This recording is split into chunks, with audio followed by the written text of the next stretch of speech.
Hi viewers, আমি সৌরভ। আজ আমাদের টিউটোরিয়াল 44। আজকে টিউটোরিয়ালে আমরা শিখব টেমপ্লেট ক্লাস। আমরা এখানে একটা ক্লাস নিব। এই ক্লাসের নাম দিব এবিসি। এর মধ্যে আমরা একটা অ্যারে নেব, ইন্টিজার অ্যারে। এর আমরা সাইজ দিয়ে দেব। আমরা একটা সাইজ দিয়ে দিলাম 3। এরপর আমরা একটা পাবলিক সেকশন নেব। এর মধ্যে কনস্ট্রাক্টরের কাজ হবে অ্যারের মানটা ইউজারের থেকে ইনপুট নেয়া। এটা করার জন্য আমরা আগে একটা সি আউট করব স্ট্রিং। এখানে লেখা থাকবে এন্টার ভ্যালুস। এরপর আমরা একটা লুপ ইউজ করব। তো আমরা এখানে দেব integer I equal 0, I less than 3, I plus plus। এর মধ্যে আমরা ইনপুট নেব অ্যারে I। এরপর আমরা একটা ফাংশন নেব void show নামে। শো ফাংশনটার কাজ হবে আমরা যে ইনপুটগুলো নেব সেগুলোকে প্রিন্ট করা। আমরা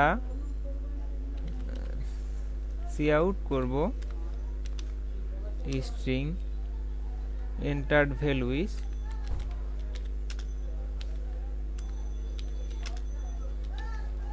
আমরা এরপর আমরা যে ভ্যালুগুলো সিন এর মাধ্যমে পাবো সেটা সি আউট করব। এখানেও আমাদের একটা লুপ চালাতে হবে, যেহেতু ভ্যালু 3টা।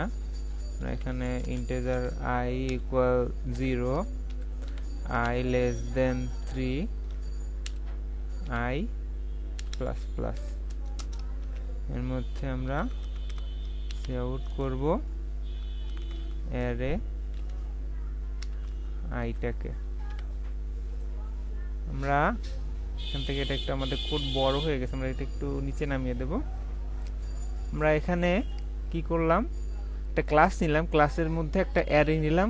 আমরা একটা কনস্ট্রাক্টর ক্রিয়েট করলাম, কনস্ট্রাক্টরের মাধ্যমে এই অ্যারের মানটা আমরা ইনপুট নেব এবং একটা ফাংশন ক্রিয়েট করলাম, যে ফাংশনটার মাধ্যমে আমরা এই অ্যারের মানটা প্রিন্ট করব।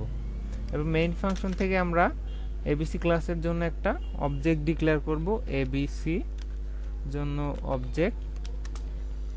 এরপর আমরা অবজেক্ট ডট শো ফাংশনটাকে কল করব। এরপর আমরা এই প্রোগ্রামটাকে রান করব। আমাদের এখানে ভ্যালু চাচ্ছে, আমরা 3টা ভ্যালু দেব। আমরা দিলাম 10, 20, 30। তো আমাদের এখানে ভ্যালু শো করলো এন্টার্ড ভ্যালু ইজ 10, 20, 30।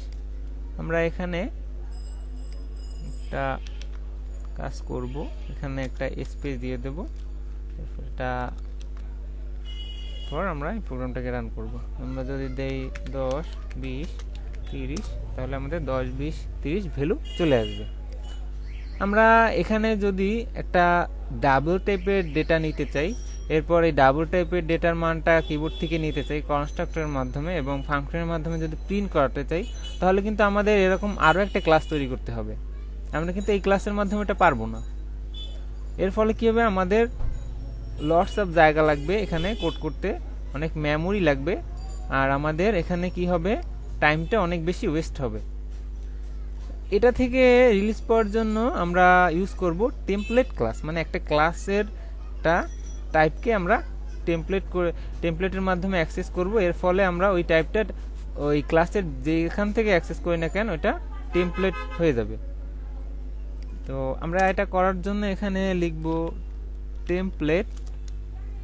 এর মধ্যে আমরা লিখব ক্লাস। আমরা যেহেতু ক্লাসকে টেমপ্লেট করতে চাচ্ছি, ক্লাসের আমরা এখানে এই অ্যারেটাকে টেমপ্লেট করতে চাচ্ছি ইন্টিজার, এটাকে আমরা দিয়ে দিলাম টি।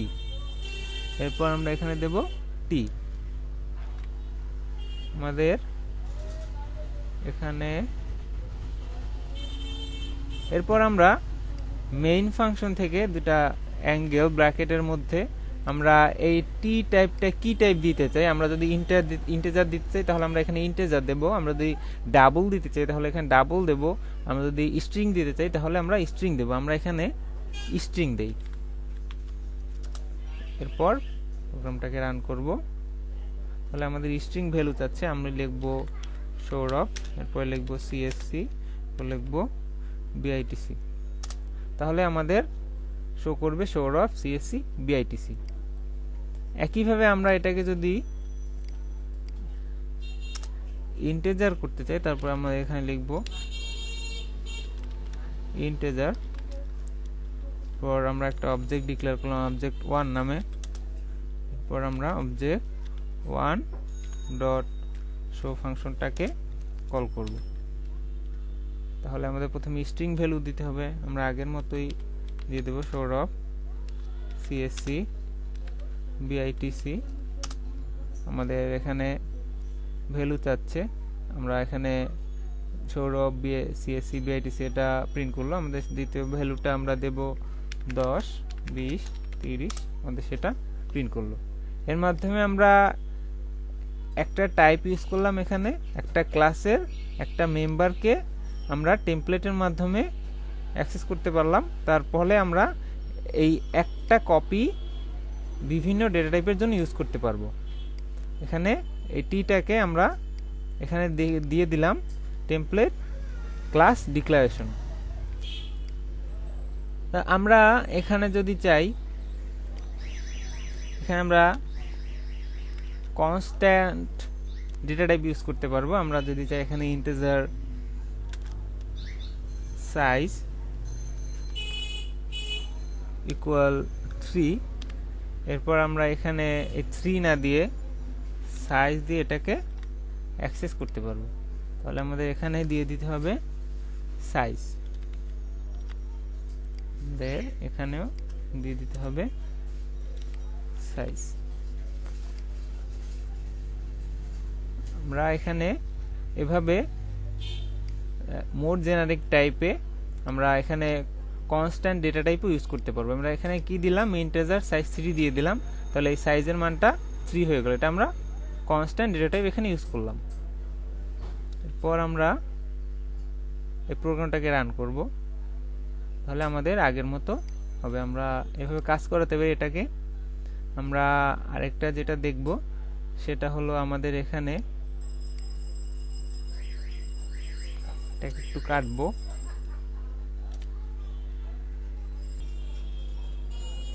আমরা এখানে এখন দেখব ডিফল্ট আর্গুমেন্ট। ডিফল্ট আর্গুমেন্ট দেখার জন্য আমরা এখানে ক্লাস টি ইকুয়াল ইন্টিজার করে দেব। এরপর আমরা এখান থেকে এটাকে কেটে দেব। আমরা এখান থেকে এই টেমপ্লেট টিটা এখানেই আমরা বলে দিলাম ডিফল্ট ভাবে এটা ইন্টিজার। তো আমাদের মেইন ফাংশন থেকে অ্যাঙ্গেল ব্র্যাকেটের ভিতরে যখনই আমরা এবিসি ক্লাসের জন্য অবজেক্ট ডিক্লেয়ার করব তখন এর ভিতরে আর উল্লেখ করে দেওয়া লাগবে না যে আমরা এটা কোন ডেটা টাইপ দেব। এটা আমরা কাজ করাতে পারি। আমরা এখান থেকে এটা একটু কমেন্ট করে রাখবো। এভাবে আমরা ডিফল্ট আর্গুমেন্ট ইউজ করতে পারি। ডিফল্ট এখানে ডিফল্ট ভাবে আমরা টাইপটা সেট করে দিলাম টি এর জন্য ইন্টিজার। তা আমাদের সেক্ষেত্রে এই মেইন ফাংশন থেকে আর এই টাইপটা সিলেক্ট করে দিতে হবে না। এরপর যদি আমরা এই প্রোগ্রামটাকে রান করাই তাহলে আমাদের এটা একটু চেঞ্জ করতে হবে। আমাদের এখানে দিয়ে দেব 3, এখানে 3, এখানে 3। পর আমরা ইনপুট দেব সৌরভ সিএসসি বিআইটিসি। একটা গার্বেজ ভ্যালু শো করলো। আমরা একটু কোডটা নিচ থেকে দেখব।